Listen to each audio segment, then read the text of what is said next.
මැතිවරතුමා ගිහිල්ලා කංකතන්තුරේදී නල්ලමා කියලා අහන නල්ලමා අර්සි ඉල්ල මාවු ඉල්ල උප්පු ඉල්ල නල්ලමා මගුල තමයි නල්ලමා Dadda mo na sira gana wala mo magapa nashuna shay wachapala giya sujudo banawa denila umagala giya damai උප්පු ඉල්ල ඔන්න මිල්ල දැන් මොනවත් නැහැ ඒක නිසා ලුණු දෙන්න බැරි නම් බෑ කියන එක පිළිගන්න මේ ඉතිහාසයේ ඉඳන් සුද්ධ ගහන වෙලාවේ උඩරට ඌව වෙල්ලස අල්ලන වෙලාවේ දකුණේ මිනිස්සු ගියේ උඩට ලුණු අරගෙන සමහර ළමයි ලියනවා බල්ලා පැනලා වටේ බලලා මන් දිහාද බලන්න සමහර ලියනවා සියල්ල කෙරියවක තියෙනවා ලියන ගම මගුල ඉවර වෙන්නේවත් නැහැ මේ දරුවට පුළුවන්ද ජපාන් පුළුවන්ද අනතව නමයි වනන් දෙස්කා හජිබි මස්ති දෝසු යුරෙෂ්කු ඔනගයිෂිමස් හැම නායකම මේ විදිහට හෙලිකොප්ටර් එකේ හෙලිකොප්ටර් එකක් අපි පිළිගන්නවා පාරේ යනකොට කාර් දෙක තුනක් කරගෙන පිළිගන්න පුළුවන් කියලා සභාපතිතුමනි එක කාර් එක හුලං ගියොත් අනිත් කාර් එකට නගින්න පුළුවන් උඩ යනකොට හෙලිකොප්ටර් තුනක් කරගෙන යනකොට එකක ප්‍රශ්නයක් ඔය අනිත් එකට පනින්නද වෙන්නේ බිමට මතක තබා ගන්න මේ රටේ මහජනගේ ධනෙ කෝටි ප්‍රකෝටි ගණන් නාස්ති කරන පාලක කණ්ඩායම මං වෙනුවෙන් රුපියල් 100ක් වෙන් කරා මම හැමෝගෙම ඉල්ලන්නේ එකම එක රුපියල් 100ක් මගේ මැතිවරණ ව්‍යාපාරයට ලබා දෙන්න ඔබ යාචකයෙක් වෙන්න පුළුවන් වෘත්තීයවේදියෙක් වෙන්න පුළුවන් ලිපිකරුවෙක් ගුරුවරයෙක් ධනකුවරයෙක් වෙන්න පුළුවන් ඒක ඇතුලේ ගලකුත් තියෙනවා දැන් ගල කැපුව එකවුත් දන්නේ නැහැ අනිල් වෙන්නේ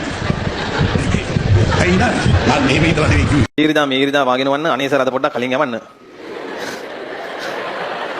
ඈගේ සිතුම් මාගේ පැතුම් සුන්නු කරන්න අද හවසට ඇයෙනවා මාව බලන්න සුතාති කෙනෙක්ගේ අහිංසක ඉල්ලීමක්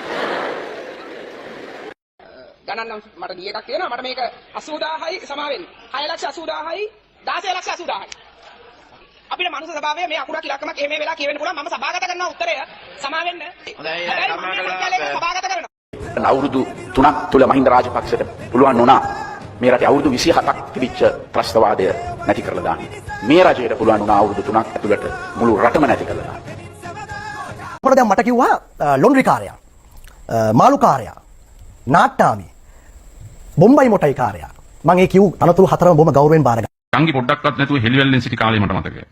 අංග ජාතය පොළවට ලම්බකව එල්ලාගෙන පොඩි හැදුන් ඉස්ක ශරීරයේ දරාගෙන ගෙදර වත්තේ කොහේ හෝ කෙලවරක කක්කුස්සි ගිහින් පුකන හොදා ඇක්ටම්බෙන් සිටි කාලේ මට මතකයි. බුදුරජාණන් වහන්සේ දේශනා කළ ධර්මයේ ප්‍රධාන පදනම මොකද? සමානත්වතාවය. සමාජ සාධාරණත්වය. බුදුරජාණන් වහන්සේ දේශනා කළේ සමානත්වය ගැන නෙමෙයි. චතුරාර්ය සත්‍ය තියෙන දුක ගැන. ඊට දුක නැති කරන්න ආර්ය අෂ්ටාංගික මාර්ගය දැම්ම. එච්චරයි තිබුණේ. තරා ගාතාවක් තියෙනවා ඒක කියපු හැටි ගහන්න එන වල්ලිය එතනම නතර වෙනවා අලන්තර කයිෆ ෆාල රබ්බුක බිහසහ බින්ති ඒක කිව්ව හැටි අර හානි කරන්න එන අලිය එතනම නතර වෙනවා කවුරු හරි විහිළුවක් කියලා කියනවා නම් මම ලෑස්ති අදම කලාවේවට ගිහිල්ලා අද නෙමෙයි හෙටම මම පයින් ගිහලා ඔප්පු කරලා පෙන්නන්න මම අහන්නේ චූටි ප්‍රශ්නේ. ඔයගොල්ලෝ කවදාද දැකලා දෙනවද වල්ලාලියේ? තට්ටු දෙකේ එකට ගහලා තියෙනවා. තට්ටු දෙකේ වල වලට අලි ගහලා තියෙනවා දැකලා තියෙනවා. තට්ටු දෙකේ වල වලට ගහන්නේ නැහැ නේ. ඇයි? අලි අයි මේ කපරාරු කොහොමද පිටි වලට ගහන්නේ? අලි ගහන්නේ 15 පන්ති. එතන තියෙන්නේ පන්ති ප්‍රශ්නේ. එතුමාලා ඒ කාලේ අපේ අණ්ඩදායකයන් ඉඳන් ගණන් කිව්වනේ යටෙන් මේ ඉඳන්. මට ඒ දඬ වේග ඔබේ අපි එනකොට භාණ්ඩාගාරේ සංචිත ඩොලර් මිලියන 20ක් නැතුව තිබුණා. දැන් අම්මා පාල්ලා තියෙනවා ඩොලර් මිලියන 6190. කියනනම් කර්මදි වගේ. ඩොලර් මිලියන 20ක් නැති තැනක 6190ක් ගත්තට පස්සේ නිකන් උළු කැට දෙකක් තුනක් පහළට වැටෙන ගහන්නේ පහක් පිළව වේ ගාලේ අපි අප්පුඩියා. ආම්ද්‍රෝ ගංජා ගහලා තියනවද? මොනවා පිසුද මම ගංජා හරද ඈ ඔය කතාව උතන මම අදලා ගන්නේ නැති ආම්ද්‍රෝ කියනවා. දැන් මම ගංජා ගහලත් නෑ ගංජා තිබ්බාට මම කියන්නේ නීතිගත කළා මේවා විදේශ විනිමය ගන්න තත්ත්වයක් තමන්නානේ මාර බඩුවක් නේ ඔහම කියනවලු රණී ඇයි මෙච්චර බය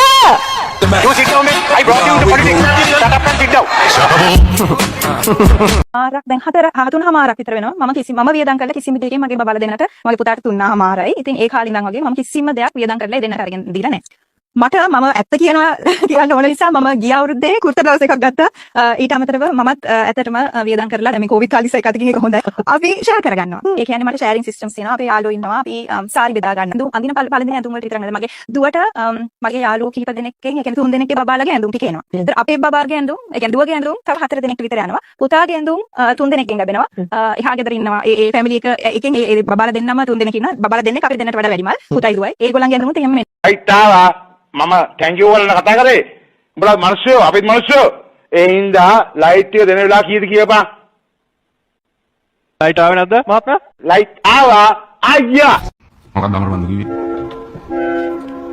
අමර බන්දු රූප සිංහ අමරබන්දු Rupasinghe Sit down. I am talking to your member. You sit down, man. I brought you into politics. Shut up and sit down.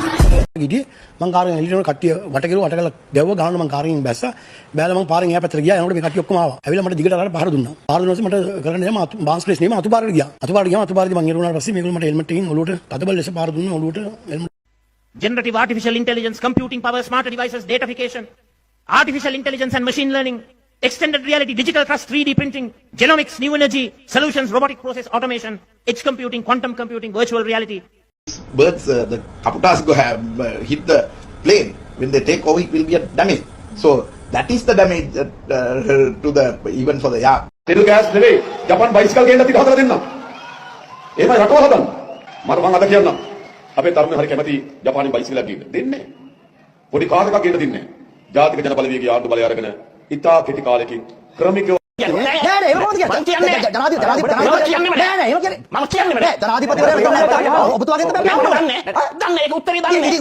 මම නම් අවංකව පෞද්ගලිකව හොරු අල්ලන්න මාර ට්‍රයි එකක් දුන්නා. මම ඉස්සල්ලාම ට්‍රයි කළේ අපේ හොරුන් අල්ලන්න. මට ඒකට ලැබුණු තෑග්ග තමයි නඩු 36යි තුන් පාරක් රිමාන්ඩ් දුන්නා. ඒක තමයි මට ලැබුණු තෑග්ග. ඒක තමයි ලංකාවේ හොරු අල්ලන්න යන අයට වෙන පූර්වේ කරපු පවක් නිසා බේරුණා. කවුරුත් කියන්නේ මම කරපු හැටි මෙහි. අපි තමයි හොඳටම කරලා තියෙන්නේ. වනාත විල්ලුවේ කෙරවලේ කොටි ගහනවා කියනකොට එතකොට මම ඇමතිතුමාව කසාද බැඳා අලුත පාන්දර 2යි මන්ත්‍රීතුමා මෙතන කොටි ගහනවා අපි හැංගිලා ඉන්නේ කියලා කියනකොට දඩිබිරි ගාලා එළියට පැනලා ගත්තා වාහනේ මම කිව්වේ යන වෙලා එක පාරට මාස 8කට විතර දරුවෙක් කාම්තුරනේ. එක පාරට මට කියනවා මේ දරුවා මගේ දැස් දෙක ලොකු කරගෙන බලන් ඉඳලා කොහොම හිනාවක් ගිහිල්ලා ජය මාස 8 අම්මයි තාත්තයි කියනවා තාම මට අම්මා කිව්වෙත් නැහැ තාත්තා කිව්වෙත් නැහැ. කියමු පළවෙනි වදනේ පොලිසියකට පැමිණිලා දැම්මා මගේ පැමිණෙට තුන් පාරක් ගියා හතර පාරක් ගියා උන් නෙවෙයි පිටිකාරයා ගෙන්නුවේ මේ කොහොමද දන්න පොලිසිය කතා කරේ පැටියෝ කොහොමද ඔන්න මට කතා පොලිසියේ උන්ට මගේ ඉස්සරහ පැටියා කිව්වනම් ආයි මොකද්ද මොන බංගුවද நாங்கள் எல்லோரும் ஒன்றா வாழ வேண்டாம் வேண்டும் புட்ட புட்ட அண்ணன் நான் வேணும் ஊங்கணும் தங்கால இடத்துல කියන්න ඕන සහෝදර සහෝදරි கூட வாழ வேண்டும் අවසාන වශයෙන් දැන් ඔබතුමා කතාවක් කිව්වා සුබද අසුබද කියලා. මම අහන්න කැමතියි ගරු ජනාධිපතිතුමාගෙන් මන්ද පෝෂණය වැඩි වීම සුබද අසුබද? ඒක අසුබයි. ඒ නිසා තමයි අස්වැසුම ගෙනාවේ. ඒ නිසා තමයි හාල් කිලෝ 10 ගානේ මාස දෙකක් දුන්නේ. ඒ නිසා තමයි ඇමතිතුමා මේ ආහාර දෙන්න පටන් ගත්තේ. රැකියා අහිමි වීම සුබද අසුබද? වැඩියාකෑව අසුබ නිසා තමයි දැන් කර්මාන්ත ශාලා පටන් ගන්න. දැන් ආයෝජන ගේන්නේ. දුප්පත්කම වැඩි වීම සුබද අසුබද? දුප්පත්කම අසුබයි. ඒකයි ලක්ෂ 20කට උරුමයේ අයිතිය දෙන්නේ. ඒකයි ලක්ෂ 2.5කට අපි ගෑත් දෙන්නේ. තව මොනවද ඕනේ? මම තව එකක් අහනවා. මේ රටේ ආර්ථිකය කැඩිලා මිනිස්සු හැමතේ ඉන්නකොට අගමැතිකම ගන්න නැතුව බය දුවන එක සුබද අසුබද කියලා. උළු කැට දෙකක් තුනක් පහළට වැටෙන ගහන්න එපා හත් පිලා වේ ගාල්ලේ අපි අප්පිය. You sit down, man. I brought you into politics. Shut up and sit down.